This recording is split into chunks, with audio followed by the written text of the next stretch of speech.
exclusivamente com a beirada de fogo de tamanho, não resistiam às demonstrações do esposo e à sua resistência. Devemos assim a total extinção da dinastia dos Bacamarte. Mas a ciência tem o inefável dom de curar todas as mágoas. O nosso médico mergulhou literalmente no estudo e na prática da medicina. Foi então que um dos recantos lhe chamou especialmente a atenção. O recanto psíquico, o exame da patologia cerebral. Não havia na colônia, ou no reino, uma só autoridade em tal matéria, mal explorada, ou quase inexplorada. Simão Bacamarte compreendeu que a ciência lusitana, e principalmente a brasileira, podiam presidir Loucos inacessíveis! expressão usada por ele mesmo, mais que uma roupa de intimidade doméstica. Segundo convém sabedote, era modesto. A saúde da alma, tradou ele, é a ocupação mais digna do médico. Primeiro veio o médico, emendou Três Pessoais, Boticário da Vila e um de seus amigos e comensais. Cada louco curioso era trancado em uma alcova, na própria casa. E, não curado, mas descurado. Até que a morte vinha desfrutar do benefício da vida. Os mansos andavam à solta pela rua. Simão Bacamarte resolveu, desde logo, reformar todo o costume. Pediu licença à Câmara, que ia tratar de Itaguaí, que ia cuidar de todos os morros de Itaguaí, mediante ao cimento, quando a família viver não pudesse fazer. Quanto à ideia de meter todos os loucos vivendo em comum dentro da mesma casa, parecia em si mesmo um sinal de demência. E não faltou que o insinuasse a própria mulher do médico. Olha, dona Evarista, disse o padre Lopes, ficar em lugar. Veja seu marido dar um passeio ao Rio de Janeiro. Isso, estudar sempre, sempre, não é bom. Vira juízo. Dona Evarista ficou aterrada. Foi ter com o marido e disse-lhe que Estava com desejos. ou principalmente, de vir ao Rio de Janeiro e ver tudo que lhe parecesse adequado a certo ponto. Dali foi a Câmara, onde os vereadores debatiam a proposta e defendeu-a com tanta eloquência que a maioria resolveu autorizar o que pedira, votando ao mesmo tempo um imposto destinado a subsidiar o tratamento, alojamento e mantimento dos doidos e pobres. Os cálculos não são precisos, disse o vereador, porque o doutor Bacamarte não avança nada. Quem enviou a beber todos os dois na mesma casa? Mas o médico arranjou tudo. Uma vez empossado da licença, começou logo a construir a casa. Era na Rua Mama, a mais bela rua de Itaguaí. Naquele tempo, tinha 50 janelas por lado, um pátio no centro e numerosos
científica e disse trato. Vai que seja, e fico ansioso, realmente. Os loucos por amor eram 3 ou 4, mas só 2 contavam pelo curioso no delírio. O primeiro, um falcão, a quase 25 anos. Supõe-se estrela d'alva, abriu os braços, largava as pernas, para dar certo às pessoas de raiva. E ficava lá, a perguntar, não só que eu saí, como ele reconhece? O outro andava sempre ao lado das salas ou dos pátios, ao dos corredores à procura do fim do mundo. Ele era desgraçado. Aqui a mulher deixou para seguir no peraltinho. Mas descobriu a fuga, armou-se o caos, preparou a garrucha e encontrou ambos 2 horas depois na beira de uma lagoa e os matou por maior requinte de crueldade. O ciúme satisfeito, mas o vigário estava louco e então começou aquela ânsia ao fim do mundo, a gata dos fugitivos, a mania das grandezas de tentarem notáveis. O mais notável era o pobre diabo. Ele nunca ouviu ignorar as paredes. Porque não olhava nunca para nenhuma pessoa. E toda a sua genealogia que era esta. Deus engendrou o ovo engendrou a espada engendrou Davi engendrou a púrpura engendrou o Marquês engendrou o Duque engendrou o Conde, que sou eu. Alguns satanás dos sábados, ele repetia 5, 6 vezes seguidas. Deus engendrou o ovo engendrou o ovo.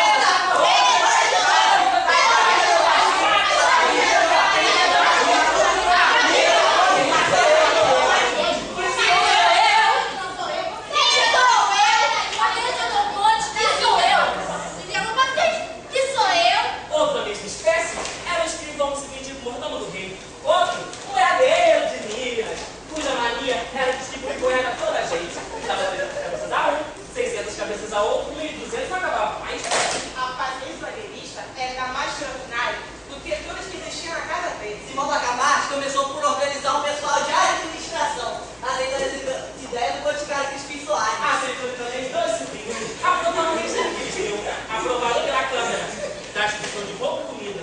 Era melhor o que queria fazer para a gente cuidar do seu ofício. A Casa Verde é agora uma espécie de mundo, onde há o governo temporal e o governo espiritual. E o padre Lopes ria destrocado. Cospe também dizer que era uma chalaça. Deixe estar, que ele mandará denunciar ao Papa. Uma vez exonerada da administração, porém isso fazer uma vasta classificação do seu governo. Dividiu-os primeiramente em 2 classes principais: os furiosos e os mansos.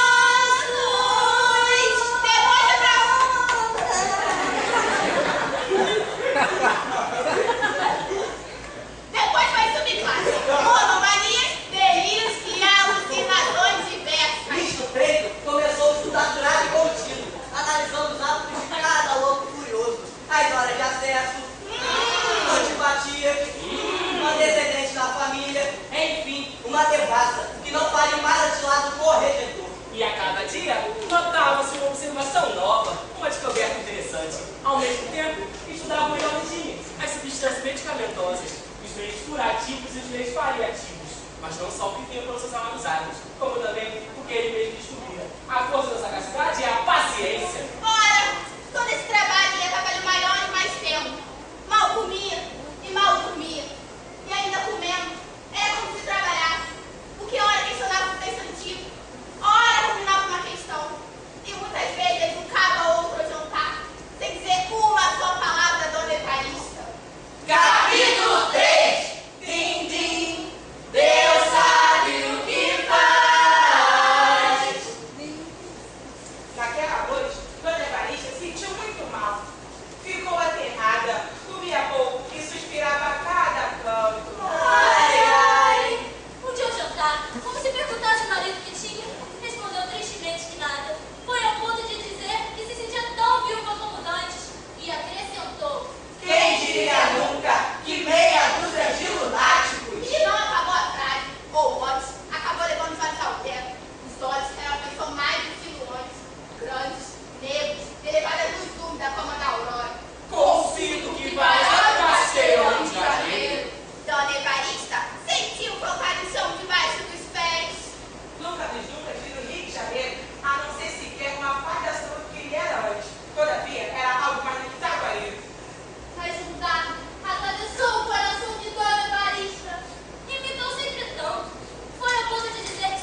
deixando ao cavalo a responsabilidade do progresso. E mais rivais do gênio e do vulgo. Um filho ao presente com todas as suas lágrimas de saudade. O outro devasso futuro com todas as suas auroras. Capítulo 4. Uma teoria nova. Ao passo que toda Evarista vinha em lágrimas ao Rio de Janeiro, Simão Bacamarte estávamos todos claros. Um dia de manhã, Eram passadas 3 semanas. deixando que os visuais ocupados em terminar de liberar o seu medicamento, vieram me dizer que a revista mandava chamar. Trago notícias importantes, acrescentou o portador. Crispim padeceu. Que negócio importante poderia ser, se não alguma notícia da comitiva, em especial de sua mulher? Crispim amava a mulher e desde 30 anos que tinha passado um só dia longe dela. Agora se explicam os monólogos que ele fazia e os povos que lhe ouviam falar muita vez. Anda! Quem te mandou consentir na grávida de cesárea? Bajulador, torpe bajulador. Só para não outra Bacamarte, né? Pois agora aguenta-te, aguenta-te. Alma de lacaio, fracalhão, vil, miserável. Fiz também é tudo, não é mesmo? Aí Junudo, viu? E muitos outros nomes feios. E não deve dizer aos outros. Quanto mais assim mesmo. Daqui a nada vai vir do recado. É o nada. Tão depressa, voou a Casa Verde. O alienista recebeu com alegria digna de um sábio. Eu estou muito contente. Notícias do nosso povo? Trata-se de uma experiência.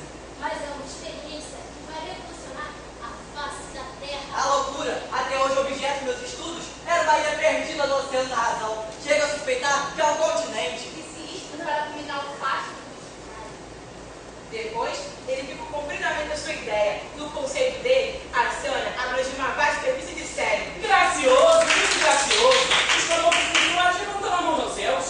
Quando a ideia de um criado território da loucura, achava os boticários extravagantes, mas a modéstia, principal adorno de seu espírito, não lhe sofrerá confessar nada além de nobre entusiasmo, declarou ao sobrinho verdadeira e acrescentou que era caro de matraca! Naquele tempo, Itaguaí não dispunha de imprensa. Tinha 2 modos de divulgar uma notícia. Por meio de cartazes para os desempregados, nas paredes, nas portas da Câmara da Matriz, Ou por meio de matraca! Contratava o senhor por um mais dias para andar no povoado com a matraca na mão. De quando em quando, tocava.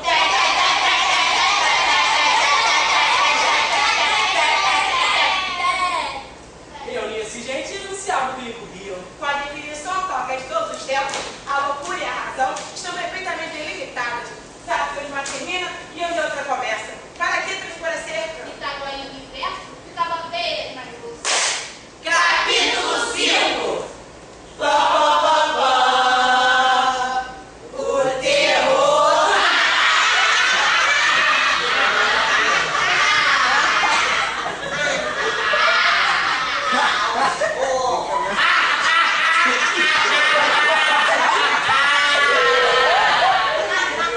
Já parece palhaçada?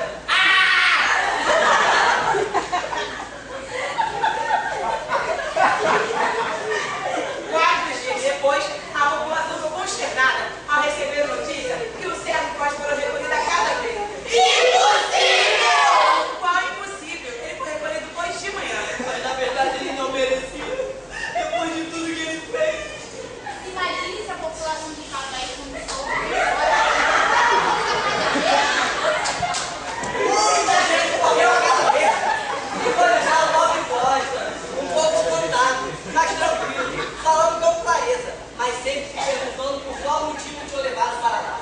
Alguns foram ter com Bacamarte. Simão aprovava de sentimentos de estima e compaixão, mas acrescentava que a ciência era a ciência. E ele não podia deixar solto na rua um meteoro. História! a coisa. Pensavam os mais desconfiados. A Casa Verde era um cárcere privado. Nisso, chegou ao Rio de Janeiro, a tia, a esposa do Crispim Soares, a mulher do alienista e toda mais a comitiva, ou quase toda, que algumas semanas partiram de Itaguaí. O alienista foi recebendo o Padre Lopes, o Boticário, os vereadores e vários outros magistrados. O momento em que Dona Evarista Todos os olhos na pessoa do marido é considerado pelos fãs do tempo como o mais lindo da história moral de Roma. Dona Evarista soltou um grito. Anunciou uma palavra e atirou-se ao conforto de tal modo que não se pode melhor definir como e onça e Não, assim, Lúcio Bacamarte ficou esticou os braços ao dono, eu quero nele e desmaiou. Curto incidente, ao cabo de 2 minutos, Dona Maria já recebeu os cumprimentos dos amigos e o préstimo punha-se em marcha. Dona Evarista, ela esperou sair de Itaguaí, contava-se com ela terminou no flagelo da Casa Verde. A propósito da Casa Verde, disse Padre Lopes que levantou habilmente para o assunto da ocasião. Sim. A senhora vem achá-lo muito cheio de gente. Sim. Lá está o Mateus. O abateiro. Lá está a Madeira, a prima da Madeira, fulano, ciclano. Tudo doido? Ô, quase doido. Mas então... Dona Evarista achou Nada aconteceu. realmente extraordinário que toda vez que ensandecesse um ou outro vai, mas agora todos. Entretanto, custava-lhe duvidar que o marido recolheria bem cada vez sem prova evidente de loucura.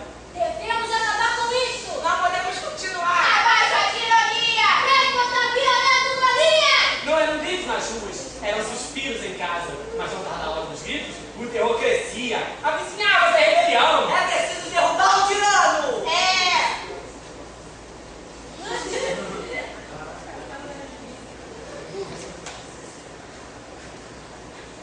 Capítulo 6! A rebelião! Cerca de 30 pessoas ligadas ao barbeiro, redigiram e levaram a representação à Câmara. A Câmara recusou aceitar. A Casa Verde era uma instituição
cadáveres, poderei tomá-los, mas só os nossos cadáveres. Não levarei com eles as nossas honras, os nossos créditos, e com eles a salvação de Itaguaí. A multidão ficou furiosa. Alguns trepou na janela, outros correndo à solta pela rua. Muitos escaparam, mas a maioria ficou urrando de cólera, por fome e animados pela educação do barbeiro.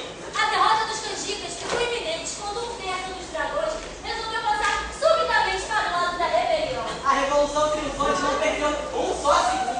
Recolheu os feridos e levou nas casas próximas. Na Casa Verde, houve frota fraternizada. Já ouviu até o rei. Já ouviu até o vice-rei. Falando de Porfírio, a Itaguaí! Porfírio aceitou o encargo, veio até a janela e fez uma proclamação curta, mas enérgica. Itaguaienses! Contai com o meu sacrifício e a coroa será por nós. Toda essa gente advertiu no mais profundo silêncio. Acerca da proclamação da Casa Verde. E, segundo uns, não poderia mais ser firme indícios de projetos tenebrosos do barbeiro. O dia acabou alegremente. O barbeiro fez expedir um ato declarando um feriado e foi atrás do vigário pedir uma celebração de data tão solene. Em todo caso, Vossa Reverendíssima não se alistará com os inimigos do governo? Como alistar entre os inimigos se o novo governo não tem inimigos? O barbeiro sorriu. Era pura verdade. Salvo o capitão, os vereadores e os principais da vila. A família abençoava o nome daquele príncipe se vê para Itaguaí. Terrível se não Capítulo 8. As angústias do boticário. O barbeiro estava no palácio do governo com 2 ajudantes de ordens e dirigiam-se à residência do Simão Bacamarte. Não descreva o terror do boticário, eu ouvi dizer que o barbeiro ia à casa, sabe de quem? Do alienista. Vai prendê-lo e renominaram-lhes angústia. A esposa, senhora Mágica, amiga particular de Dona Evarista, dizia-se que no lugar dele, ela lá de um Bacamarte. A esposa não teve outra ideia, além de aconselhar o marido a ficar doente e se metesse na cama. Eu vou vir à casa do Dr. Bacamarte e vai acompanhado de gente. Disse a mulher, no dia seguinte ao lado da cama. Vai prendê-lo! Uma ideia atrás da outra. O boticário logo concluiu que uma vez preso o alienista, viriam também buscá-lo na qualidade de cúmplice. Então ele ergueu-se, disse que estava bom e queria sair. E mesmo com todos os protestos da consorte, ele foi. Foi ao palácio do governo e mostrou-se admirado de ver como trataram.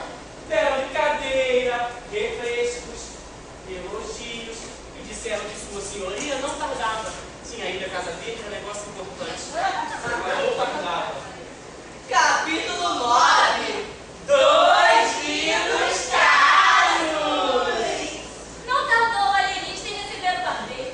Disse que não tinha meio de resistir e que, portanto, estava prestes a obedecer. Tudo o que pedia era que não fosse ser constrangido a ponto de ver pessoalmente a destruição da Casa Verde. Engane-se, Vossa Senhoria, disse o barbeiro depois de uma longa pausa. Engane-se atribuir à Casa Verde intenções vandálicas, acertando as mãos bem subidas da Câmara. O alienista mal pôde simular o assombro. Ele disse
dizendo que as primeiras cediam ao impulso natural e as outras a um grande vício. Onde é que esse homem vai parar? Ah, se nós tivéssemos apoiado os candicas! Um dia de manhã, A vida inteira comprada com a notícia.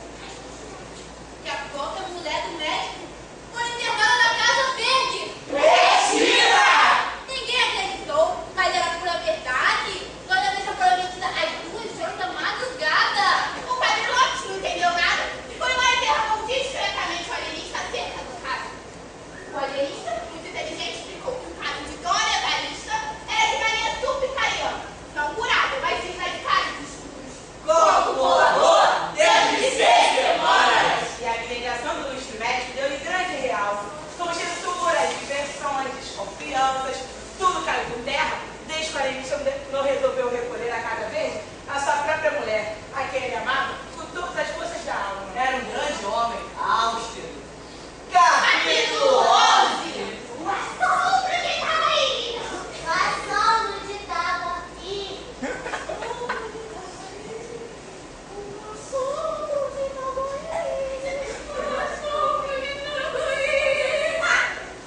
O assombro que estava aí. E agora? Prepare-se para o mesmo assombro.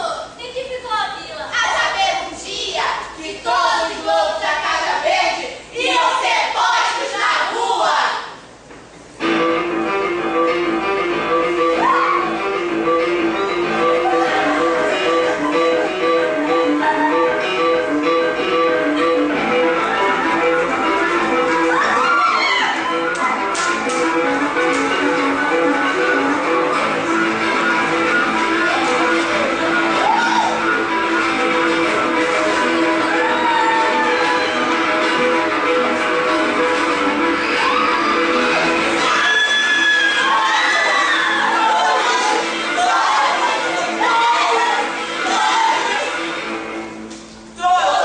Chegou hoje bem à Câmara expondo, primeiro, verificar a estatística da vida e da Casa Verde. 4/5 da população está por aquele estabelecimento. Segundo, que a deslocação da população levar a examinar os fundamentos da sua moléstia cerebral. Terceiro, que nesse exame do fato estatístico, resultava para ele que a convicção verdadeira não era aquela, mas sim a oposta, e portanto, que devia se admitir como normal e exemplar todos os desequilíbrios da faculdade, e, como hipótese patológica, todos os casos que aquele equilíbrio fosse ininterrupto. 4. Que ia mandar retirar todos os lobos da Casa Verde. E nela, agasalhar as pessoas que se encontrassem agora nas condições expostas. 5. Que tratando de descobrir a verdade científica, não se pouparia expostos a toda a natureza, esperando a Câmara a sua igual dedicação. 6. Que restituiria a fama dos feitos o valor destinado ao alojamento dos suportes, loucos, excluindo a parte de alimentos, roupas, o que seria averiguado nos livros e actas da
restituir a razão alienada. Às vezes, o alienado era mais resistente. Então, recorria-se a anéis brilhantes, distinções honoríficas. Havia um poeta que resistia a tudo. Realmente é admirável, dizia nas ruas, ao ver a expressão sadia e eficaz dos dois ex-benéficos. No fim de 5 meses e meio, estava vazia a casa verde, todos curados. Agora se imagine a alegria do alevista ao ver sair o último hóspede da casa verde, mostrar que não conheceis nosso grande homem. Luz Ultra. Ele ficou preocupado, cogitativo. No conceito dele, os cérebros que ele acabara de curar tinham em si próprio outro e novíssimo cérebro. Vejamos se chegaria uma última verdade. Em pé, diante de uma janela com um cotovelo esquerdo, apoiado sobre a mão direita, perguntou-lhes: Mas deras caíram eles loucos e foram curados por mim? Ou que pareceu cura não foi a descoberta do perfeito desequilíbrio mental? E cavando por aí abaixo, ele descoberta que ele fez. Os cérebros que ele acabara de curar era totalmente organizado como todos os outros cérebros. O alienista teve duas sensações contrárias. Um radicoso e outro abatimento. O médico achou em si mesmo um perfeito equilíbrio moral e mental. Duvidou logo é certo. E chegou mesmo a cumprir que era ilusão. Mas sendo um homem prudente, convocou um conselho de amigos. A quem a opinião foi afirmativa. Nenhum vício. Tudo perfeito.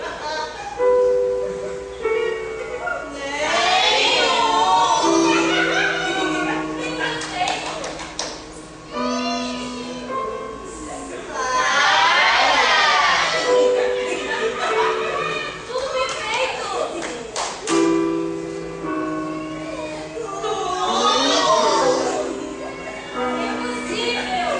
Digo que não vejo depender em mim essa superioridade toda magnificência.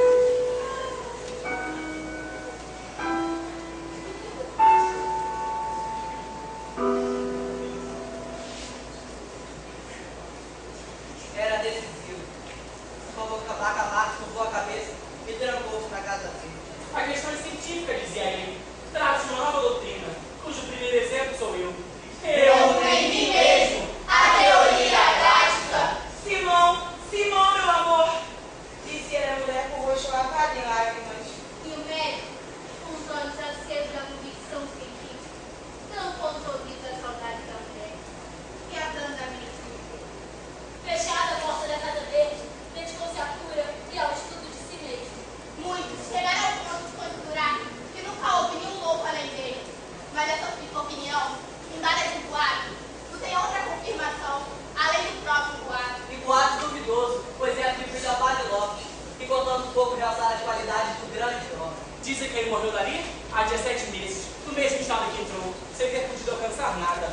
Dizem que ele morreu dali há 17 meses. Dizem que ele morreu dali há 17 meses. Há 17 meses.